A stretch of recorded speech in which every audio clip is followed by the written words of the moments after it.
When it comes down to talking about things I really enjoy, there's a lot. Video games, music, editing, graphic novels, TV shows. If it's something interesting, worth talking about for hours and hours, best believe I'm going to be talking about it. But there is one thing I like talking about out of all these things, and that is movies, particularly horror movies. And recently, I just rewatched a classic horror movie, so let's talk about it. The original Texas Chainsaw Massacre, released back in 1972, is among one of my favorite slasher films, up there with other films like Halloween, Nightmare on Elm Street, Scream, Child's Play, and many more. But there's something about Texas Chainsaw that also makes it the most unique slasher films amongst all of them. Texas Chainsaw Massacre brings us into a world of madness. We follow our main characters as they go through the most unfortunate moment of their life. Our group of friends are here in the middle of Texas to investigate some grave robberies. But unlucky for them, they are soon hunted down and slaughtered and are turned into food by a cannibalistic family. With a budget of $140,000, Tobe Hooper wanted to create a film as a response to the government lies that were going around during that time. Those being the Watergate scandal by Nixon, the oil crisis, and of course the Vietnam War. And you can definitely see that being implemented into the film. The opening of this movie has a news broadcast talking about all the disasters and crimes that are going around the world. While all of this is being said, we are getting a close shot of a sun with solar flares dancing around it. It gives the viewer this uneasy feeling of disgust and dread. Our main characters don't even mention the radio broadcast, and I like to imagine this is almost symbolic to our society, and how we usually look past on things that we hear on the news because, well, it's not happening to us. And if we do mention it, it's probably only going to be once or twice, and we move on to the next topic. Rinse and repeat. The news media is usually a place to strike fear and provoke propaganda. And that's exactly what happened in this film. Our main characters use the news station as a background sound. And the news broadcast is only talking about horrible things that are happening around the world. Not anything peaceful, just things that will make people scared. And eventually our main characters are caught up in this scary reality when they are killed one by a crazed family. The point is, the world is a dangerous place, and we should treat it as that. Even if it seems like nothing bad is happening right now, the future is unpredictable. Any small thing could cause a catastrophic moment in nature.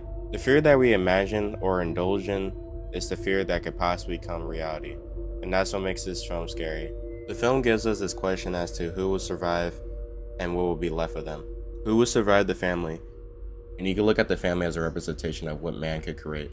And what will be left of them, knowing that the world is violent and unpredictable. They escaped, but the nightmare that they indulge in will never leave them ever again. The crazed family in this film is called the Sawyer family, and their motives of killing is, well, untold. Even the cook mentions that things just happen and need to happen. There's just some things you gotta do. Don't mean you have to like it. This film has a lot of theories as to why the family do what they do.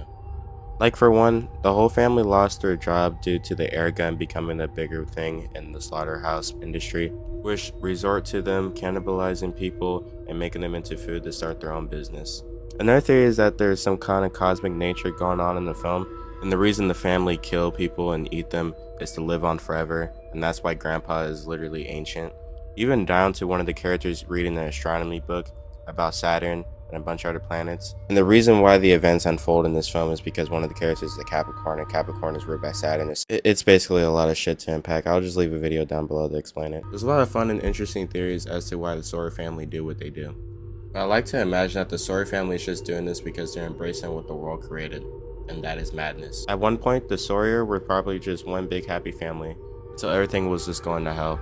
Diseases were getting spread around. People were unaliving themselves, which caused a movement, a riot, grave robbery, explosions. All this probably made the Sawyer family go insane, which prompted them to probably kill people because, well, they thought the world was probably just gonna end at this point. So might as well just do whatever you gotta do. Mass hysteria and superstition has affected these people. It even affects one of our characters, Franklin. One of the group members mentioned that the hitchhiker that they picked up earlier is gonna come and kill one of them. This heavily affected Franklin all the way. It even got so bad to the point where he kept mentioning the hitchhiker to the group.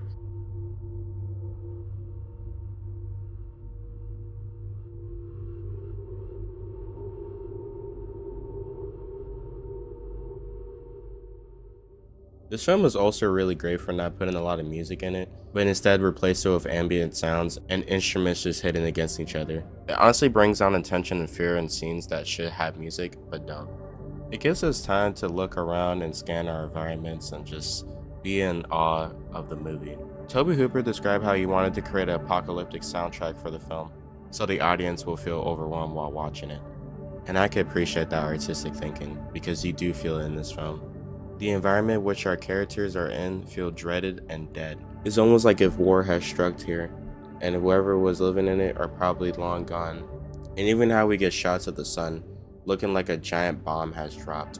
The only shots we get of any other sort of people instead of our main characters are the beginning and the end of the film, almost alluding to the idea our characters walk into a different time period, where war struck, and those who were left alive survive off of doing anything to see another day.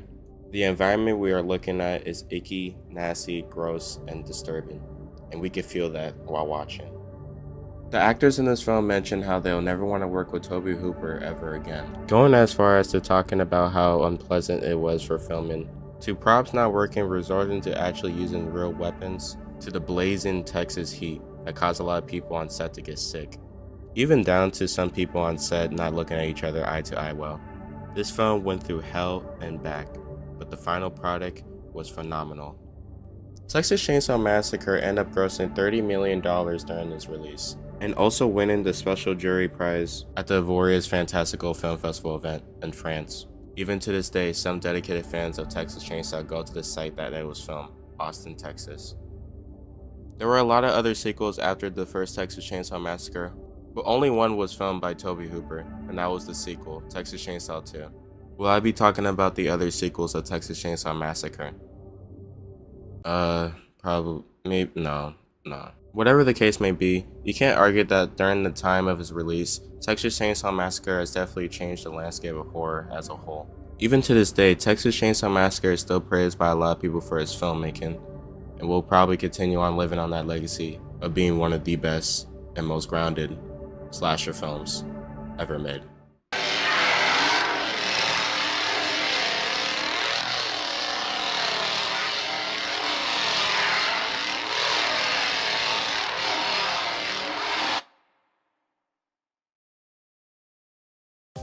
And I think that's gonna wrap up this video for today. Thank y'all for watching. I appreciate y'all so much for watching this.